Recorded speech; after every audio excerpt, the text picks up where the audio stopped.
Hello friends, welcome to the time classes. आज हम discuss करेंगे कोडिंग डिकोडिंग के बारे में, जो कि एसबीआई पीओ और आईबीपीएस पीओ के प्रीलिम्स एग्जाम्स में आती है। अगर ऐसी ही आपको मोर वीडियो चाहिए तो आप प्लीज यूट्यूब पर सब्सक्राइब कीजिए टाइम फॉर एजुकेशन को। ठीक है, ये आपको दोनों में मिलेगा, बैंकिंग, एसएससी और सीजीएल। ठीक है, तो आज क्वेश्चन करते हैं कोडिंग डिकोडिंग का। आपके सामने ये बहुत प्यारा क्वेश्चन है। आप प्लीज वीडियो को पॉज करके आप आराम से पहले सॉल्व कीजिए, फिर इसका सॉल्यूशन आप देखिएगा। बहुत प्यारा सेट है, आप कम से कम इस पर टाइम लगाइएगा। ठीक है, स्टार्ट करते हैं सेट को। क्या गिवन है? डायरेक्शंस आर गिवन कि certain sentences are given in a column one. कुछ सेंटेंसेस गिवन है कॉलम वन में, and their respective code in the column two. और उन सेंटेंसेस के रिस्पेक्ट में जो भी कोड यूज किए गए हैं वो कॉलम टू में है, लेकिन हमें ये नहीं बताया गया है कि ऑल का कोड वही होगा। ठीक है ना? आगे लिखा हुआ different words in the sentence have different code. Different different हो सकते हैं। Study the sentences and their respective code and answer the question. Simple logic है, वो हमारा सिर्फ और सिर्फ प्रेजेंस ऑफ माइंड जानना चाहते हैं इस क्वेश्चन के थ्रू। तो ज्यादातर कोडिंग डिकोडिंग वो यूज करते हैं। ठीक है, तो बहुत इजी तरीके से हम करते हैं क्वेश्चन को। अब सबसे पहले देखिए फर्स्ट लाइन। फर्स्ट लाइन में क्या गिवन है कि ऑल बॉयज आर गुड। इसमें सबसे इंपॉर्टेंट ये होता है कि आपको किसी भी लाइन में कॉमन वर्ड और कॉमन कोड आइडेंटिफाई करना होता है। अगर आप वो ढूंढ लेते हैं तो ज्यादा इजी होता है। अगर सिंगल वर्ड के साथ सिंगल कोड है, इजी है। अगर दो वर्ड कॉमन है, दो कोड आपको मिले, तो हम केसेस बना सकते हैं। जैसे अगर आप देखें तो फर्स्ट और सेकंड में अगर देखा जाए तो क्या कॉमन है? सिर्फ आर कॉमन है ना, या और भी कुछ कॉमन है? कुछ भी कॉमन नहीं है। तो अगर इसमें देखा जाए तो कौन सा कोड कॉमन है? क्या पैप कॉमन है? नहीं। क्या टैप कॉमन है? बिल्कुल। तो यहां से आइडेंटिफाई होता है कि हम जो यूज कर रहे हैं कोड, वो आर के लिए क्या कोड यूज होगा? टैप। क्लियर है ये चीज? इन द सेम वे, अगर हम बात करें फर्स्ट और थर्ड में, फर्स्ट और थर्ड को देखो एक बार बहुत आराम से। फर्स्ट और थर्ड में क्या कॉमन दिखाई दे रहा है हमें? एक तो ऑल वर्ड और एक आर। थर्ड में भी ऑल एंड आर। अगर हम कोड को देखें तो कोड में टैप तो कॉमन दिखाई दे ही रहा है, टैप। साथ में और एक्स्ट्रा क्या कोड है जो दिखाई दे रहा है हमें? कैप। तो अभी अभी हमने निकाला था कि आर के लिए टैप कोड यूज होगा, तो बचा हुआ जो कोड होगा वो किस वर्ड के लिए होगा? ऑल के लिए।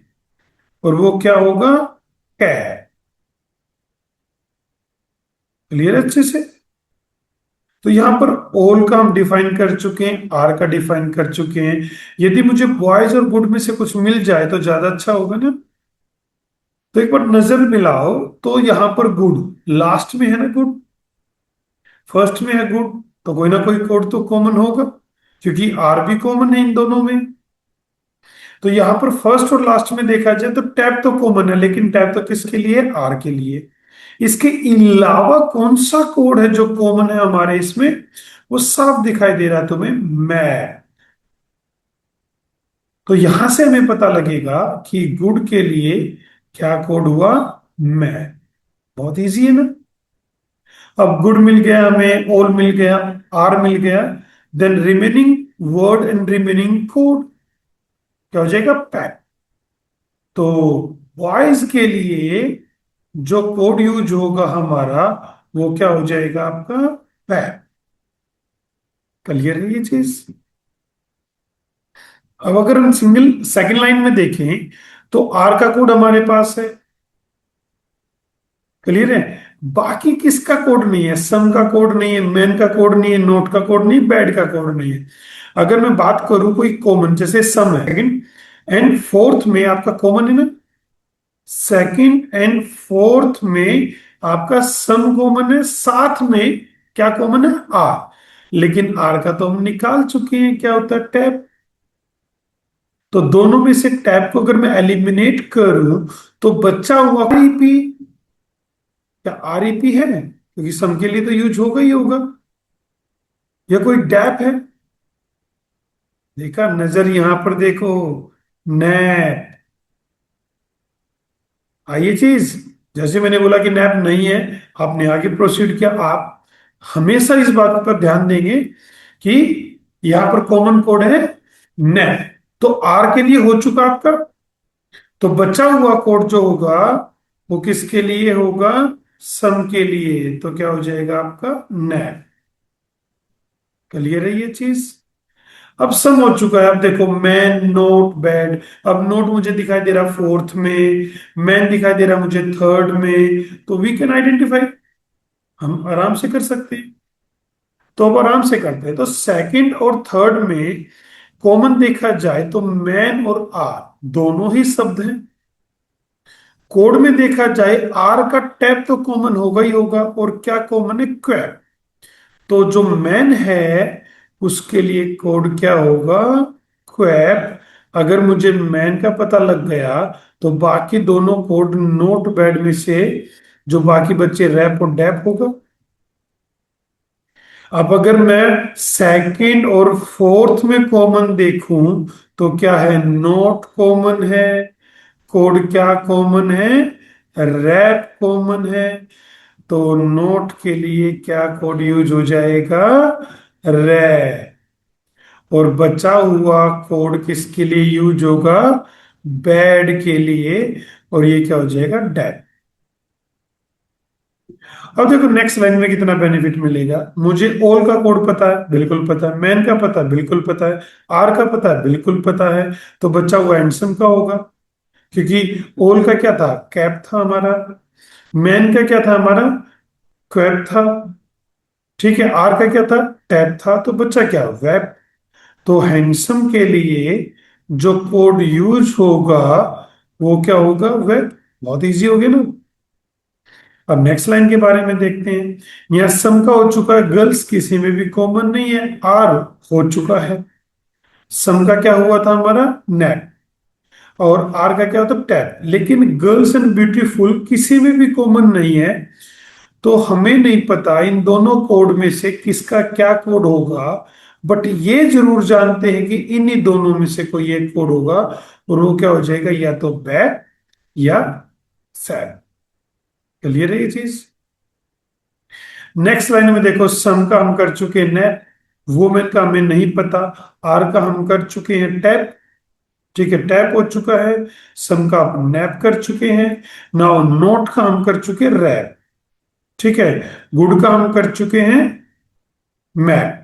तो बचा क्या कोड? फैब। तो वोमेन के लिए क्या हो जाएगा? फैब।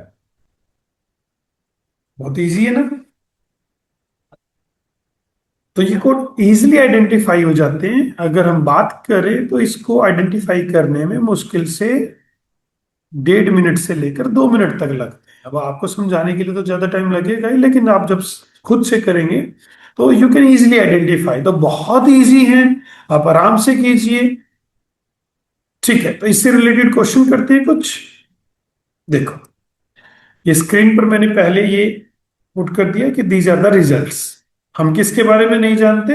गर्ल्स एंड ब्यूटीफुल के बारे में नहीं जानते। तो पहला क्वेश्चन क्या है? What is the code for women? तो वुमेन का तो डायरेक्ट हमें पता है क्या होगा?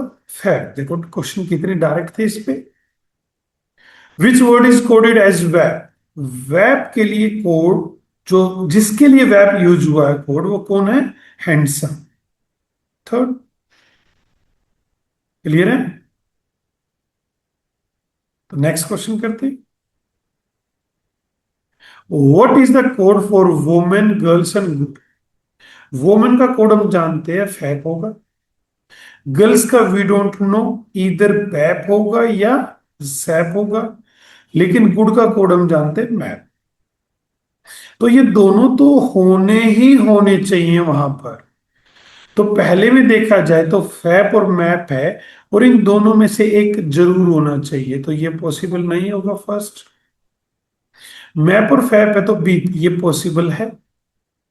नेक्स्ट में मैप है, फैप है, और सैप भी है, ये भी पॉसिबल है। नेक्स्ट में फैप और मैप नहीं है, ये पॉसिबल नहीं है। दोनों में से सिर्फ एक ही पॉसिबल है। अगर ये बैप हुआ तो कौन सा ऑप्शन होगा, सेकंड, और अगर सैप हुआ तो कौन सा होगा, थर्ड। तो ये आंसर क्या हो जाएगा आपका, इधर टू और थ्री। ठीक है, तो हम फोर्थ क्वेश्चन करते हैं। Which of the following is coded as map dap cap. तो देखा जाए तो मैप किसके लिए यूज किया गया है, गुड के लिए। डैप किसके लिए यूज किया गया है, देखो ये डैप किसके लिए, बैड के लिए। और कैप किसके लिए यूज किया गया है, ऑल के लिए। तो जरूरी नहीं है कि ये तीनों इसी ऑर्डर में मिले, लेकिन ये तीनों वर्ड उसमें होने चाहिए सेंटेंस। तो पहले देखो, बैड है बिल्कुल है, ऑल है बिल्कुल है, लेकिन गुड नहीं है, तो ये नहीं होगा। ठीक है। सेकंड में देखो, ऑल है बिल्कुल है, नोट, नोट तो है ही नहीं। नेक्स्ट में अगर देखें तो सम नहीं है ये। नेक्स्ट में बैड होना चाहिए, ऑल बिल्कुल होना चाहिए, गुड बिल्कुल होना चाहिए, तो answer will be fourth word. Clear ये चीज, अच्छा सिर्फ था ना। ठीक है, तो अब हम करते हैं ये सेट। तो ये भी बहुत प्यारा सेट है। तो इसमें थोड़ा सा आप लॉजिकल आप आइडेंटिफिकेशन करोगे। बहुत प्यारा सेट है। वीडियो को पॉज करके आप एक बार ट्राई कीजिए, ठीक है, फिर वीडियो को कंटिन्यू कीजिएगा। चलो हम सॉल्यूशन करते हैं। क्या गिवन है, these questions are based on the following information. सबसे पहले कि in a certain code language some statements are coded as follow. भाई पार्किंग, काउंटर, जंप, गेम, कोई ना कोई सेंटेंस है उसने ऐसे कोड किया। अब देखा जाए तो हमारे दिमाग में यही आएगा कि क्यों ना हम फर्स्ट में और किसी में कॉमन देखें।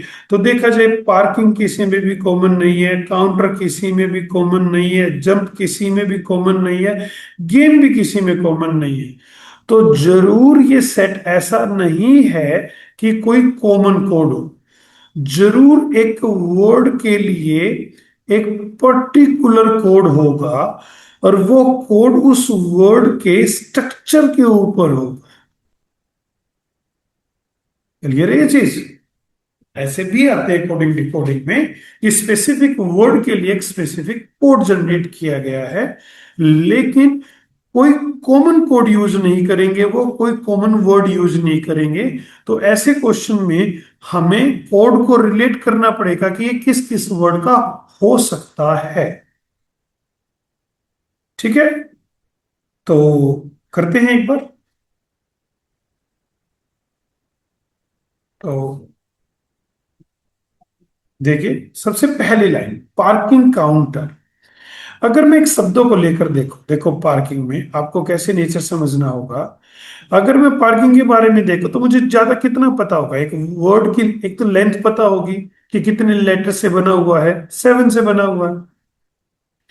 काउंटर के बारे में मैं बात करूं तो काउंटर कितने लेटर से बना हुआ है, ये भी 7 से बना हुआ है। जंप कितने लेटर से बना हुआ, 4 से बना हुआ है। गेम कितने से बना हुआ है, 4 से बना हुआ है। बाकी मैं ये कर सकता था कि ये वोवल से स्टार्ट हो रहा है या नहीं, चारों कॉन्सोनेंट से स्टार्ट हो रहे हैं। तो मुझे नंबर तो मिल गया, और जैसे ही मैंने नंबर लिखा तो मैंने कोड देखा कि यहाँ 7 R 4 E 7 G 4 P है। तो ये नंबर तो मैच कर रहे हैं कि 7 आपका ये होगा दोनों के लिए, और 4 दोनों के लिए होगा। लेकिन 7 R और 7 G में क्या डिफरेंस है, उसके लिए मुझे शब्दों को देखना होगा, वर्ड्स को पहचानना होगा, किसके लिए 7R और किसके लिए 7G। तो कुछ देखिए तो क्या कॉमन दिख रहा है मुझे। देखा जाए तो यहां पर देखो, यहां पर G दिखाई दे रहा है, यहां पर R दिखाई दे रहा है, ठीक है ना। अब बाय चांस हमारा ये अजम्पशंस रॉन्ग भी हो सकता है, तो हम क्रॉस चेक करने के लिए फोर वाले में भी जाएंगे। 4E के लिए उस वर्ड के पीछे ई होना चाहिए, बिल्कुल है। एक के पीछे क्या होना चाहिए, पी होना चाहिए, बिल्कुल है। क्लियर है ये चीज। तो ये इसके लिए पी है और इसके लिए ई है, तो ये बिल्कुल कंफर्म हुआ कि वो क्या कर रहा है, एक जो वर्ड है उसके कोड को कैसे डिफाइन कर रहा है, वो लेंथ ऑफ वर्ड, जो भी लंबाई होगी उसका नंबर लिखेगा, ठीक है ना। साथ में लास्ट लेटर, ठीक है ना, लास्ट लेटर ऑफ वर्ड। तो उसने इस तरीके से कोड बनाया है, ये नंबर के फॉर्म में दिया है, ये लेटर के फॉर्म में दिया है। क्लियर है ये चीज। तो अब साफ साफ दिखाई दे रहा है मुझे। नेक्स्ट में हम क्रॉस चेक करेंगे। 4E 4K है, तो यहां पर फोर लेटर्स किसके हैं, आपके हुक और लेट के। तो इसके लिए कोड क्या होगा, 4E होगा, और इसके लिए कोड क्या होगा, 4K होगा। 6H और 6E है, तो यहां पर 1 2 3 4 5 6 ही है, इसका भी 1 2 3 4 5 6 है, बट लास्ट लेटर ई है, तो 6E इसके लिए होगा और 6H इसके लिए होगा। तो ये बड़ा सिंपल हो गया कि जो भी वर्ड है उसका कोड कैसे बनाया गया है, लेंथ ऑफ द वर्ड, उसका नंबर यूज होगा, जो भी उसका नंबर होगा जितनी लेंथ है, साथ में लास्ट में ऐड किया गया है last letter of the word. Clear है। ये लॉजिकल होता है और इसमें कम टाइम लगता है अगर आप पहचान जाते हैं, as compare to the previous question. Clear है। ठीक है, तो एक बार क्वेश्चन कर लेते हैं, इससे रिलेटेड कोई है।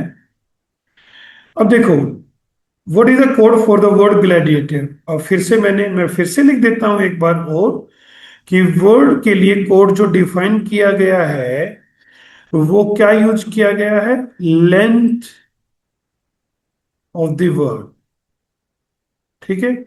अगर इसमें लेंथ देखी जाए तो 1 2 3 4 5 6 7 8 9 है ना, और साथ में अटैच किया गया है किसको, लास्ट लेटर। तो लास्ट लेटर क्या है वर्ड का, आर। तो हमारा कोड क्या होगा, 9R, थर्ड ऑप्शन। क्लियर है ये चीज।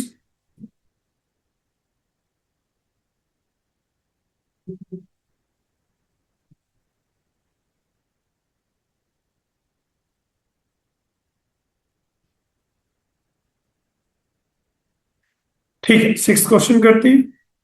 What is the code for the word stunning. फिर से वही, 1 2 3 4 5 6 7 8, क्या हो जाएगा कोड, अब तो सबको पता है 8, और लास्ट में क्या आएगा, जी। तो क्या कोड हो जाएगा, 8G। क्लियर है ये चीज।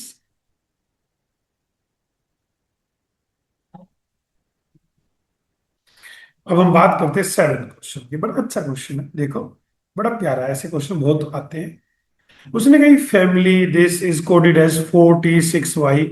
अब हमें पता है 4T के लिए लेंथ होनी चाहिए 4 की, लास्ट लेटर क्या होना चाहिए, T। तो मुझे ये पता लग गया ये कोड तो किसके लिए होगा, स्किट के लिए होगा। अब 6Y है नेक्स्ट, तो यहां से दिखाई दे रहा है 1 2 3 4 5 6 फैमिली, और लास्ट लेटर भी फैमिली है। लेकिन उसने पूछा 8N, तो मुझे ऐसा वो शब्द ढूंढना पड़ेगा जिसका 1 2 3 4 5 6 7, और जो एट्थ होगा वो N है। तो 1 2 3 4 5 6 7 8।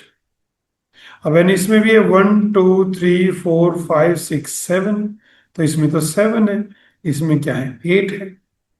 अब यहां पर भी देखा जाए तो 1 2 3 4 5 6 7, इसमें भी क्या है 7। इनको तो हम ध्यान देंगे नहीं, लेकिन नंबरिंग के हिसाब से हमारा क्या हो जाएगा, आपका 8 यहाँ पर 2 एलिमिनेट हो जाएगा, फिफ्थ एलिमिनेट हो जाएगा, तो आंसर क्या होगा हमारा फर्स्ट फंक्शन। क्लियर है ये चीज। इसी तरीके से देखा जाए तो फ्रस्ट्रेशन का उसने कोड पूछा है, तो फिर से 1 2 3 4 5 6 7 8 9 10 11 N will be the answer. Clear है ये चीज। तो कोडिंग डिकोडिंग मुश्किल नहीं है, प्रॉब्लम ये है कि आपको करने का तरीका क्या है। ठीक है, अभी 9 क्वेश्चन करते हैं। उसने कहा which the following is definitely true, sleep S 1 2 3 4 5। मैं पहले तो इसी को डिक्लाइन करूंगा, लास्ट लेटर नहीं मैच कर रहा। लास्ट में मैच कर रहा है बिल्कुल, फिर तो हम चेक करेंगे। यहाँ पर 1 2 3 4 5 6 7 8 बिल्कुल पॉसिबल है। सी लास्ट लेटर मैच नहीं कर रहा, लास्ट लेटर मैच नहीं कर रहा, तो आंसर विल बी सेकंड। तो क्वेश्चन मुश्किल नहीं होते, क्वेश्चन करने का तरीका ठीक है डिफरेंट होता है, इसलिए आपको मुश्किल लगते हैं। क्लियर है, बहुत इजी कोडिंग डिकोडिंग। तो इसी तरीके की वीडियोस के लिए ठीक है आप सब्सक्राइब कर लीजिए, आप टेलीग्राम चैनल ज्वाइन कर सकते हैं हमारा। ठीक है, आप यूट्यूब चैनल आपकी स्क्रीन पे है, आप इंस्टाग्राम फॉलो कर सकते हैं हमारा, और आप फेसबुक के थ्रू भी हमसे जुड़ सकते हैं। तो आप किसी से भी जुड़िएगा, लेकिन आप सबसे इंपॉर्टेंट है क्वेश्चन करने का तरीका। तो इसी तरीके की वीडियोस के साथ हम फिर से मिलते रहेंगे, लेकिन उससे पहले आप किसी भी चैनल के थ्रू हमसे जुड़िएगा और आप फॉलो कीजिए। और अगर आपको ऑफलाइन क्लासेस चाहिए तो आप कांटेक्ट कर सकते हैं किसी भी नियरेस्ट टाइम सेंटर से, या ऑनलाइन क्लासेस के लिए भी आप एनरोल कर सकते हैं, जो आपकी स्क्रीन पर इंफॉर्मेशन दी हुई है। Okay, thank you. मिलते हैं फिर नए वीडियो के साथ।